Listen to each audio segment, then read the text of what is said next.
Sejak tahun 1972, UNESCO sudah menegaskan bahwa pendidikan menjadi kunci untuk memperbaiki dan membangun suatu bangsa. Bicara soal pendidikan, di Indonesia saat ini pemerintah sudah berupaya sebaik mungkin untuk meningkatkan kualitas pendidikan. Salah satunya adalah dengan mengalokasikan dana sebanyak 20% dari APBN untuk sektor pendidikan.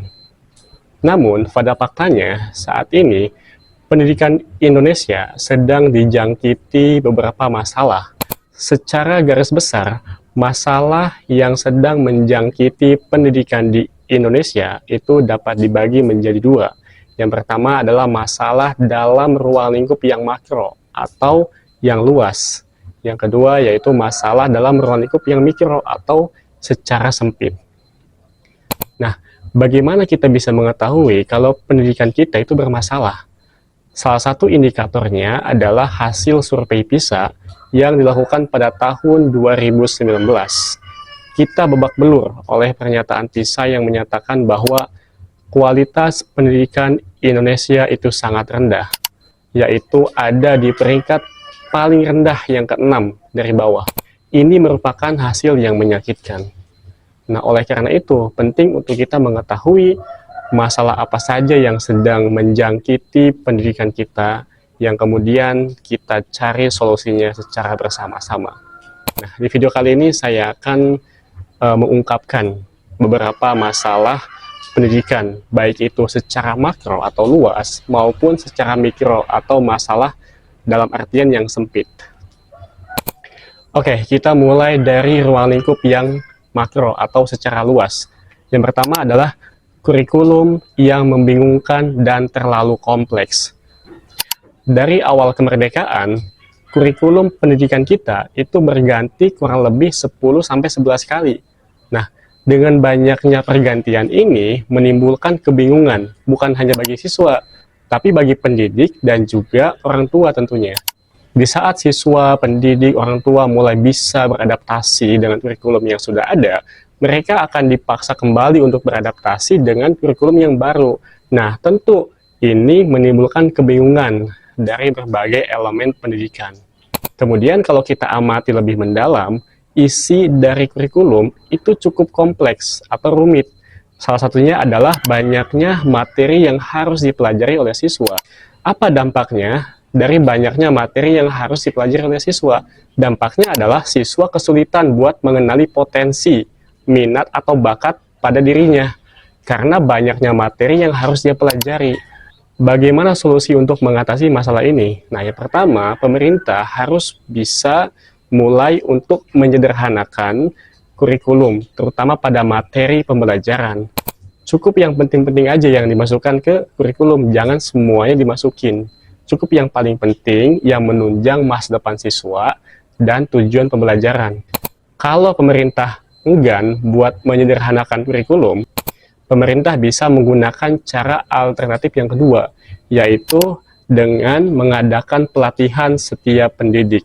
Jadi, pada saat kurikulum baru dibuat, pemerintah di setiap daerah harus mengadakan pelatihan untuk pendidik, mengenalkan kepada pendidik tentang tujuan pembelajaran yang baru, kemudian materi yang baru, apa yang ada dalam kurikulum tersebut, semuanya disampaikan kepada pendidik.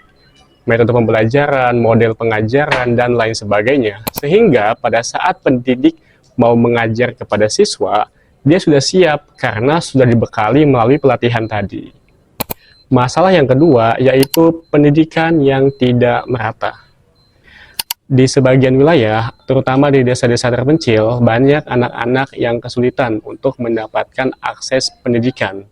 Mereka lebih memilih untuk bekerja dibandingkan dengan sekolah. Nah, anak-anak itu tidak sekolah, bukannya nggak mau sekolah, tapi memang keadaan yang menuntut mereka untuk bekerja. Hal ini dikarenakan mereka tidak mampu untuk membayar biaya pendidikan. Yang pada akhirnya, anak-anak tersebut harus mengubur mimpi mereka dalam-dalam. Dan mereka terpaksa bekerja dalam suatu bidang yang tidak mereka sukai. Tentu ini menjadi salah satu masalah yang sangat serius, maka dari itu penting untuk segera ditemukan solusinya. Nah, Bagaimana solusinya? Menurut saya, yang pertama yang perlu dilakukan oleh pemerintah untuk mengatasi masalah ini adalah membuat pendidikan yang inklusif. Pemerintah harus membuat sekolah-sekolah dengan kualitas terbaik, dengan pengajar terbaik, dengan fasilitas terbaik, dengan semuanya terbaik, tapi dengan harga yang rendah, yang bisa menjangkau anak-anak yang tidak mampu secara ekonomi tersebut. Atau yang kedua, pemerintah bisa memberikan bantuan keuangan kepada setiap sekolah-sekolah di daerah terpencil. Bantuan keuangan ini bisa berupa beasiswa atau yang lainnya. Masalah yang ketiga yaitu masalah penempatan guru. Nah, yang dimaksud di sini adalah adanya gap antara yang guru pelajari semasa kuliah dengan apa yang ia ajarkan pada saat mengajar di sekolah. Misalnya, waktu kuliah dia belajar ekonomi atau dia mengambil jurusan ekonomi. Semua yang dia pelajari tentang ekonomi. Tapi pada saat dia mengajar, dia dituntut untuk mengajar semua bidang. Agama iya, sosial juga iya, bahasa, olahraga, dan bidang yang lainnya. Sehingga hal ini bisa menyebabkan materi yang diberikan oleh guru itu tidak maksimal atau tidak optimal karena itu bukan bidang dia. Nah, kenapa ini bisa terjadi? Karena biasanya di sebuah sekolah itu memiliki sumber daya yang sangat minim, sehingga pendidik harus bisa memberikan pengajaran untuk semua mata pelajaran yang ada di sekolah tersebut. Ia terpaksa buat ngajarin karena memang guru yang spesialis di bidang A misalnya itu nggak ada. Jadi, dia yang spesialis di bidang B, mau tidak mau harus bisa mengajar bidang A tadi. Ini menjadi masalah yang serius karena kalau dibiarkan, maka tujuan dari pembelajaran tidak akan maksimal. Gimana mau maksimal? Pendidiknya aja belum menguasai pengajaran, apalagi siswanya. Nah, bagaimana solusi untuk mengatasi masalah ini?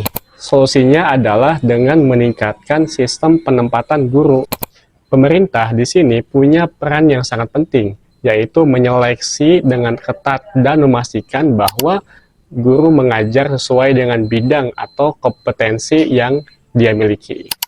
Lalu bagaimana dengan masalah SDM yang minim di sebuah sekolah? Nah, kalau seperti itu, maka harus diadakan sebuah pelatihan guru multidimensional. Seperti apa itu? Jadi, pemerintah harus membuat kayak semacam pelatihan kegiatan gitu, yang mengajarkan kepada guru terkait dengan materi yang akan dia ajarkan di sekolah. Misalnya, walaupun background guru tersebut itu ekonomi, tapi pada saat dia mau mengajar di sekolah A, misalnya dia harus mengajar ilmu sosial, agama, maka pada saat pelatihan itu, guru dibekali dengan ilmu sosial, ilmu agama, yang kemudian pembekalan itu akan dia ajarkan kepada siswa. Itu yang disebut dengan pelatihan guru multidimensional. Masalah yang keempat yaitu biaya pendidikan yang sangat mahal. Ada sebuah istilah yang ini fakta, yaitu semakin tinggi pendidikan, maka semakin mahal pula biayanya. Hal ini harusnya menjadi perhatian bagi pemerintah, karena dengan mahalnya biaya pendidikan, itu tidak bisa menjangkau masyarakat yang kalangan menengah ke bawah. Kalau kita telah lebih dalam, sebetulnya ini menimbulkan banyak masalah yang timbul ya. Karena biaya pendidikan yang mahal, maka banyak anak yang tidak bisa sekolah. Nah, akibat dari anak tidak bisa sekolah itu, maka akan menimbulkan dampak yang lain. Misalnya meningkatnya kemiskinan, pengangguran, dan banyaknya kriminalitas. Lalu bagaimana cara mengatasi masalah ini? Nah, lagi-lagi pemerintah harus berinvestasi lebih di sektor pendidikan. Hal ini penting karena dengan banyaknya investasi dana di sektor pendidikan, maka pemerintah bisa membuat sekolah dengan kualitas terbaik, tapi dengan biaya yang sangat rendah atau gratis. Sehingga ini bisa menjangkau semua kalangan, terutama menengah ke bawah. Oke, tadi kita bicara dalam ruang lingkup yang makro atau luas. Nah, kali ini saya akan menyampaikan masalah dalam ruang lingkup yang sempit atau kecil. Nah, apa saja? Yang pertama adalah metode pengajaran yang monoton. Banyak pendidik yang masih menggunakan metode jadul atau metode zaman dulu, misalnya ceramah berjam-jam di depan siswa, kemudian siswa menyimak dengan rasa ngantuk, rasa malas, sehingga materi yang diajarkan oleh guru tadi tidak bisa diserap secara maksimal oleh siswa. Maka dari itu, pendidik harus kreatif, inovatif, yaitu dengan menggunakan metode yang active learning. Misalnya metode pengajaran problem based learning, project based learning, metode Jigsaw, dan metode active learning lainnya. Lebih daripada itu, pendidik harus bisa inovatif sesuai dengan konsep pembelajaran abad 21. Critical thinking, creative, communication, dan collaboration.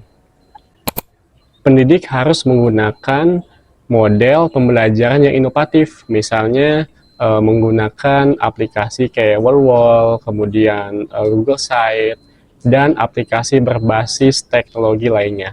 Tentunya dengan adanya inovasi pembelajaran ini, siswa akan merasa lebih menarik dan excited untuk ikut pembelajaran, sehingga materi yang disampaikan oleh guru itu bisa ditangkap secara maksimal oleh siswa. Karena siswa dalam keadaan senang, happy, tidak bosan, dan tidak ngantuk.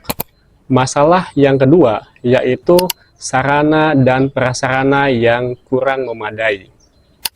Banyak sekolah, terutama di desa, itu masih terkendala oleh fasilitas yang sangat kurang. Misalnya, kelasnya bocor, atau kamar mandinya rusak, dan lain sebagainya.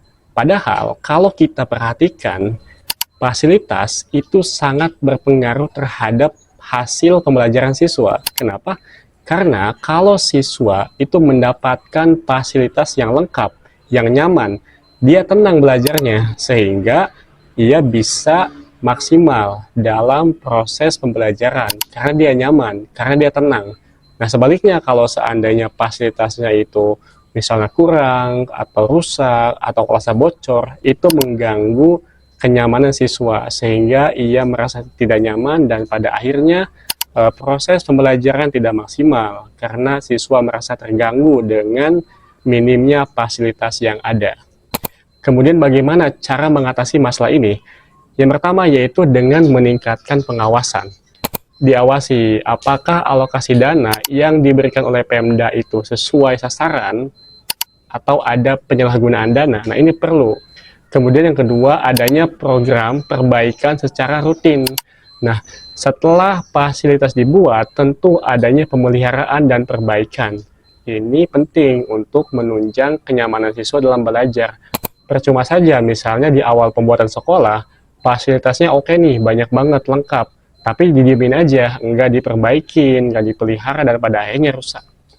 Nah, itu tadi masalah-masalah dalam ruang lingkup makro dan mikro. Semoga video ini bermanfaat. Saya Ahmad Saifuddin, terima kasih.